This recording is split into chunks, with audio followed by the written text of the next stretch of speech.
ಮತ್ತು ತಾವು ಒಬ್ಬ ಪೊಲೀಸ್ ಅಧಿಕಾರಿ ಆಗಿದ್ರೆ ಎಷ್ಟು ಮಾರಲಿ ಅವ್ರನ್ನ ಡೌನ್ ಮಾಡುತ್ತೆ? ನೀವು KCSR ಅಂತ ಇದೆ, Karnataka state civil services rules ಅಂತ, ಮತ್ತು ಆಲ್ ಇಂಡಿಯಾ ಕಾಂಡಕ್ಟ್ ರೂಲ್ಸ್ ಅಂತ ಇದೆ. ಯಾರ ಅಧಿಕಾರಿಗೆ ಸಸ್ಪೆಂಡ್ ಮಾಡಬೇಕು ಅಂದರೆ ಒಂದು ಪ್ರಿಲಿಮಿನರಿ ಎಂಕ್ವೈರಿ ಆಗ್ತದೆ ಸಸ್ಪೆಂಡ್ ಮುಂಚೆ IPS ಅಧಿಕಾರಿಗಳಿಗೆ ಸಸ್ಪೆಂಡ್ ಮಾಡೋ ಅಧಿಕಾರ ಕೇಂದ್ರ ಸರ್ಕಾರದಲ್ಲಿತ್ತು. ಇದು ರಾಜ್ಯ ಸರ್ಕಾರಕ್ಕೆ ಅನುಕೂಲ ಆಗಲಿ ಅನ್ನೋ ದೃಷ್ಟಿಯಿಂದ ವೃಂದ ಮತ್ತು ನೇಮಕಾತಿ ಅಧಿಕಾರ ಅಂದರೆ cadre and recruitment authority home ಮಿನಿಸ್ಟರಿಂದ ಚೀಫ್ ಮಿನಿಸ್ಟರ್ ಕೊಟ್ಟಿದ್ದಾರೆ.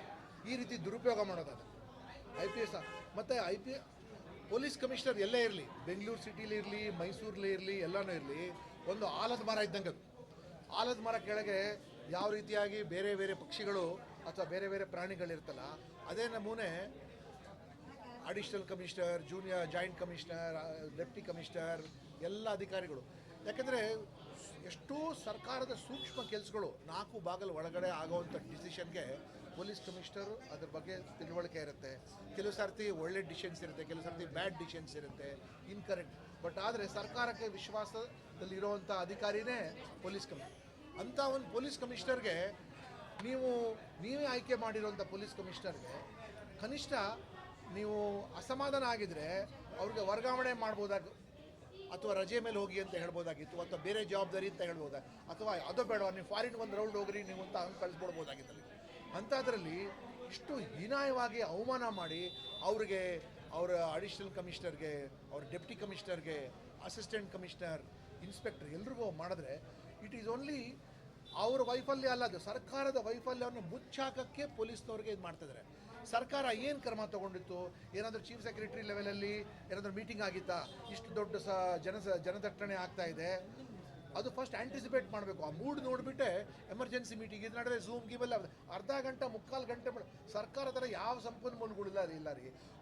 ಬೇಕಾಗಿದ್ದಾರೆ ನಮಗೊಂದು 120 ಆ್ಯಂಬುಲೆನ್ಸ್ ಬೇಕು, ನಮಗೆ 5 ಕಿಲೋಮೀಟರ್ ಹಗ್ಗ ಬೇಕು, ನಮಗೆ CCTV ಕ್ಯಾಮ್ರಾ ಬೇಕು, ರಕ್ತದ ಬಾಟಲ್ ಇಷ್ಟು ಬೇಕು, ಹಾಸ್ಪಿಟ್ಲಲ್ಲಿ ಇಷ್ಟು ರೂಮ್ಸ್ ಬೇಕು, 1000 ಸ್ಟ್ರೆಚರ್ ಬೇಕು, ಪ್ರೈವೇಟ್ ಸೆಕ್ಯೂರಿಟಿ ಕರ್ಸ್ ಬೇಕು, ವಾಟರ್ ಬೌಸರ್ ಬೇಕು, ನಮಗೆ ಏನೇನು ಎಕ್ವಿಪ್ಮೆಂಟ್ ಬೇಕಲ್ಲ ಕಾನೂನು ಸುವ್ಯವಸ್ಥೆ ಮಾಡೋಕ್ಕೆ. ಅವ್ರ ಸರ್ಕಾರದಲ್ಲಿ ಎಲ್ಲ ಇತ್ತಲ್ಲ, ಯಾಕೆ ಮಾಡಿಲ್ಲ? ಅದನ್ನು ತೊಗೊಂಡು ಹೋಗಿ ನೀವು ಪೊಲೀಸ್ ಕಮಿಷನರ್ಗೆ ಮಾಡ್ತಾರೆ. ಇಡೀ ಪೊಲೀಸ್ ಇಲಾಖೆದ ಮನೋಬಲ ಕುಗ್ಗೋಗಿದೆ. ನಾವು ಯಾರು ನಂಬಿಟ್ಟು ಕೆಲಸ ಮಾಡೋಕ್ಕಾಗತ್ತಿಲ್ಲ. ಆಯಿತು, ರಾಜಕಾರಣಿಗಳೇ ಬೈತಾರೆ, ಚೀಮಾರಿ ಹಾಕ್ತಾರೆ, ದೂರ ಇಡ್ತಾರೆ, ಸರಿ. ಬಟ್ ಆದರೆ ಕಾಯಮಾಗಿ ಪೊಲೀಸ್ ಕಮಿಷನರ್ ತಾನೇ ರಕ್ಷಣೆ ಮಾಡೋದು ಎಲ್ರಿಗೂ. ಎಷ್ಟೋ ಸರ್ತಿ ನಾನು ಒಬ್ಬ DCP ಕೆಲಸ ಮಾಡಿದ್ದೀನಿ, ನಾವೆಲ್ಲ ತಪ್ಪು ಮಾಡಿರ್ತೀವಿ, ಪೊಲೀಸ್ ಕಮಿಷನರ್ ಸರ್ ತಪ್ಪಾಗಿದೆ, ಆಯ್ತು ಬಿಡಪ್ಪ ನಾನು ನೋಡ್ಕೊತೀನಿ, ಉತ್ತರ ಕೊಡ್ತೀನಿ ಅಂತ. ಅದಕ್ಕಿಂತ ಹಿಂದೆ ಇನ್ನೂ ದೊಡ್ಡ ದೊಡ್ಡ ತಪ್ಪುಗಳಿಗೂ ಪೊಲೀಸ್ ಕಮಿಷನರ್ ಮಟ್ಟದಲ್ಲಿ ನೀವು ಪೊಲೀಸ್ ಕಮಿಷನರ್ಗೆ ನೀವು ಹೊಡೆದಾಕ್ಬಿಟ್ರೆ, ಆಲದ ಮರನೇ ಕಡ್ದಾಕ್ಬಿಟ್ರೆ, ನೀವು ಆಲದ ಮರಕ್ಕೆ ಒಳಗಿರೋ ಬೇರೆ ಬೇರೆ ಸಣ್ಣ ಪ್ರಾಣಿಗಳು, ಪಕ್ಷಿಗಳು ಯಾರ ಹತ್ರ ನಾವು ಅಂದರೆ ಈಗ ಯಾರು ಧೈರ್ಯವಾಗಿ ಕೆಲಸ ಮಾಡೋಕ್ಕೆ ಹೋಗಲ್ಲ. ಇಷ್ಟು ನಾವು ರೈಡ್ ಮಾಡ್ತೀವಿ, ಎನ್ಕೌಂಟರ್ ಮಾಡ್ತೀವಿ, ಫಾಲ್ಸ್ ಎನ್ಕೌಂಟರ್ ಮಾಡ್ತೀವಿ, ಮತ್ತು ಸುಮಾರು ಕೆಲಸಗಳು ನಾವು ಮಾಡ್ತೀವಿ ಸರ್ಕಾರದ ಹಿತದೃಷ್ಟಿಯಿಂದ. ಯಾರಿಗೊಬ್ಬರು ನಂಬಿರ್ತೀವಿ ಪೊಲೀಸ್ ಕಮಿಷನರ್, ಯಾಕೆಂದರೆ ಈ ಅಧಿಕಾರಿ ವಿಶ್ವಾಸ ಸರ್ಕಾರದಲ್ಲಿದೆ. ಇವ್ರು ಏನು ಹೋಗಿ ಮುಖ್ಯಮಂತ್ರಿ ಕನ್ವಿನ್ಸ್ ಮಾಡಿದರೆ ನಮಗೆ ಅಭಯ ಹಸ್ತ ಇದೆ, ಆ ಅಭಯ ಹಸ್ತಾನೇ ನೀವು ಕಡ್ದಾಕ್ಬಿಟ್ರೆ ನೀವು ಏನು ಮೆಸೇಜ್ ಕಳಿಸ್ತೀರಾ? ಇಂಥ ಎಷ್ಟೋ ಘಟನೆಗಳು ರಾಷ್ಟ್ರದಂತಾಗಿದೆ. ರಾಷ್ಟ್ರದಲ್ಲಿ ಎಷ್ಟೋ ಕಡೆ ಸ್ಟ್ಯಾಂಪೀಡ್ ಇತ್ಯಾದಿಗಳ ಯಾವ ಮುಖ್ಯಮಂತ್ರಿನೂ ಕೂಡ ತನ್ನ ಎಲ್ಲಕ್ಕಿಂತ ವಿಶ್ವಾಸದ ಅಧಿಕಾರಿಗೆ ಈ ರೀತಿ ಬಲಿ ಹಾಕಿ ತೆಗೆಯೋದಿಲ್ಲ. ಸೊ ಇದು ಕೇವಲ ದಯಾನಂದ ಅಂತ ಅಧಿಕಾರಿಯ ಕಗ್ಗೋಲೆ ಅಲ್ಲ, ಇದು ಸರ್ಕಾರ ಮಾಡಿರೋದು. ಈ ಪೊಲೀಸ್ ಕಮಿಷನರ್ ವ್ಯವಸ್ಥೆ ಇದಲ್ಲ, ಅದರದ್ದೇ ಕಗ್ಗೋಲೆ ಮಾಡಿಬಿಟ್ಟಿದ್ದಾರೆ. ಅಂದರೆ ಇಡೀ ಪೊಲೀಸ್ ವ್ಯವಸ್ಥೆ ಇದಲ್ಲ, ಅದು ಅಲ್ಲಾಡೋಗ್ಬಿಟ್ಟಿದೆ. ಯಾರು ನಂಬ್ತಾರೆ? ಯಾರೋ ಯಾವ ಅಧಿಕಾರಿಗಳ ಮೇಲೆ ನಂಬಕ್ಕೆ ಹೋಗಲ್ಲ. ಬಿಡಪ್ಪ ಅವ್ರಿಗೆ ಸಸ್ಪೆಂಡ್ ಮಾಡ್ದಾನೆ ನಮಗೇನು ಬಿಡ್ತಾರಂತ. ಇದುವರೆಗೂ ಹೇಳ್ತಾ ಇದ್ದೀನಿ, ಎಷ್ಟು ಸರ್ತಿ ಹೇಳಿದ್ದೀನಿ, your chief minister, your deputy chief minister and home minister, ಈ 3 ಜನ ಬಿಟ್ಟರೆ ಇನ್ನು ಯಾರೂ ಅಪರಾಧಿನೇ ಇಲ್ಲ. It is criminal negligence. Home minister ಇಷ್ಟು ದೊಡ್ಡ ಇಲಾಖೆ ನಡೆಸ್ತಾರೆ, ಅವ್ರಿಗೇನು ಇದು ಬೇಡವಾ? ಸೆನ್ಸ್ ಆಫ್ ಅಸೆಸ್ಮೆಂಟ್ ಬೇಡವಾ ಅವ್ರಿಗೆ? ಉಪಮುಖ್ಯಮಂತ್ರಿ ಅವ್ರಿಗೇನು ತರಾತುರಿನ? ಅವರು ಪೊಲಿಟಿಕಲ್ ಇದಕ್ಕಾಗಿ ಅವರು ಏರ್ಪೋರ್ಟಲ್ಲಿ ಕಾಣಿಸ್ಕೊಳ್ತಾರೆ, ವಿಧಾನಸೌಧದಲ್ಲಿ ಇರ್ತಾರೆ, ಇಲ್ಲಿ ಸ್ಟೇಡಿಯಮಲ್ಲಿ ಇರ್ತಾರೆ, ಎಲ್ಲ ಕಡೆ ಕಪ್ಪಗೆ ಮುತ್ತು ಕೊಡ್ತಾ ಇದ್ದಾರೆ. ಅಲ್ಲಿಗೆ ಏನು ಇವ್ರು ಗೆದ್ಕೊಂಬಂದಿರೋ, ಏನು ಇವ್ರು ಆಟ ಮಾಡ್ಕೊಂಬಂದಿರೋ? After all it is only ಕ್ಲಬ್ದದು, ರಾಜ್ಯದ ಪದಕನೂ ಅಲ್ಲ, ದೇಶದ ಪದಕನೂ ಅಲ್ಲ. ಸೊ ಇಷ್ಟು ಥರ ಮತ್ತು ಮುಖ್ಯಮಂತ್ರಿಗೆ ಇದೆಲ್ಲ ಗೊತ್ತಿದ್ರು ಸಹ ಸಹಿಸ್ಕೊಂಡಿದ್ದಾರಲ್ಲ. ಯಾಕೆ ಸಹಿಸ್ಕೊಂಡಿದ್ದಾರೆ? He is the one. ಎಲ್ಲ ಒಂದು ಘಟನೆ ಅಂತ buck stops with the chief minister, finished. ಬೇರೆ ಇನ್ಯಾರಿಗೂ ಅಲ್ಲ.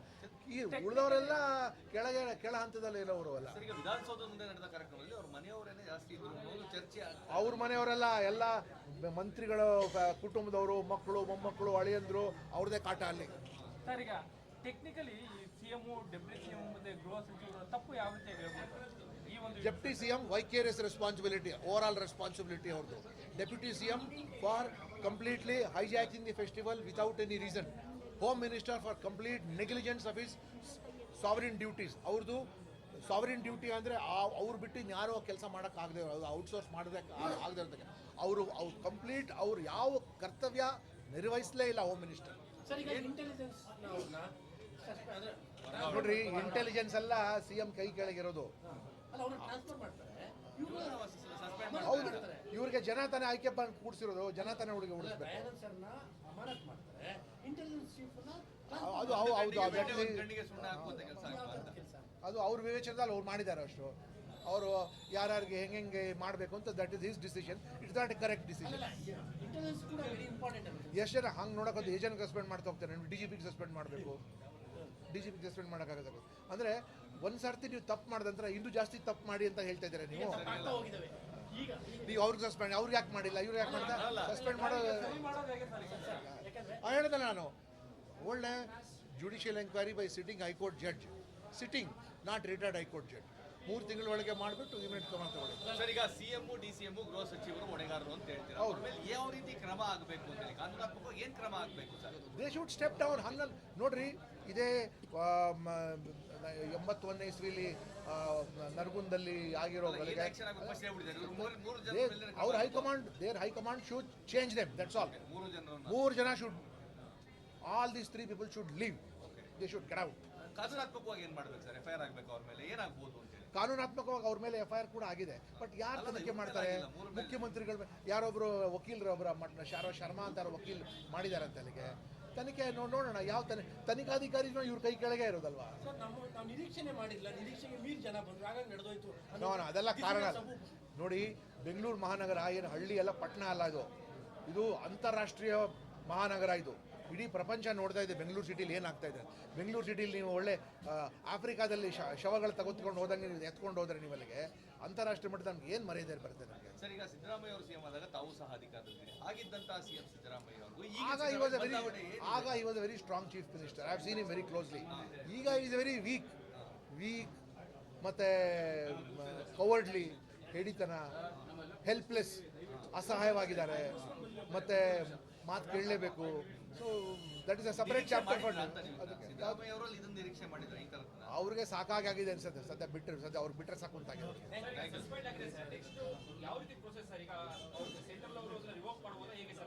ಅವ್ರಿಗೆ ರಿವೋಕ್ ಮಾಡ್ತಾವ. ಆ್ಯಕ್ಚುಲಿ ಅವ್ರು CATಗೆ ಅಪ್ರೋಚ್ ಮಾಡಿದ್ರೆ CAT ಹೊಡೆದಾಕ್ಬಿಡ್ತೈತೆ. ಬಟ್ ಅವ್ರು ಅಪ್ರೋಚ್ ಮಾಡ್ತಾರೋ ಬಿಡ್ತಾರೋ ದಟ್ ಈಸ್ ಡಿಫರೆಂಟ್. ಇಲ್ಲಿ ಬರೀ ಕಾನೂನು ಒಂದೇ ಅಲ್ಲ ಇರೋದು, ಇಲ್ಲಿ ಪರ್ಸನಲ್ ರಿಲೇಷನ್ಶಿಪ್ ಕೂಡ ಇರುತ್ತೆ. ನಾವು ನಾವು ಯಾಕೆ ಎದುರು ಹಾಕೋಬೇಕು, ನಾಳೆ CM ಚೆನ್ನಾಗಿ ನೋಡ್ಕೋಬಹುದು ನಮಗೆ ಅಂತ ಇತ್ಯಾದಿಗಳು ಅವ್ರ ಮನಸ್ಸಲ್ಲಿ ಇದ್ರೆ ಇರ್ಬೋದು. ಅದಕ್ಕೋಸ್ಕರ ಸರ್, ಬೀಂಗ್ ಫೈನಲಿ ಬೀಂಗ್ ಒಬ್ಬ ಪೊಲೀಸ್ ಆಫೀಸರ್ ಸಿದ್ದರಾಮಯ್ಯ ಅವ್ರಿಗೆ ಏನು ಹೇಳ್ತೀರಾ ಸರ್ ಆಸ್ ಅ ಸಿಎಂ? ನಾವೇನು ಹೇಳಬೇಕು ಸ್ವಾಮಿ, ಅಷ್ಟೆಲ್ಲ ಅವ್ರ ಮುಖ್ಯಮಂತ್ರಿ 136 ಜನ MLAಗಳ ಆಯ್ಕೆ ಮಾಡಿ ಅವರಿಗೆ ಕರ್ಕೊಂಡು ಹೋಗಿದ್ದಾರೆ.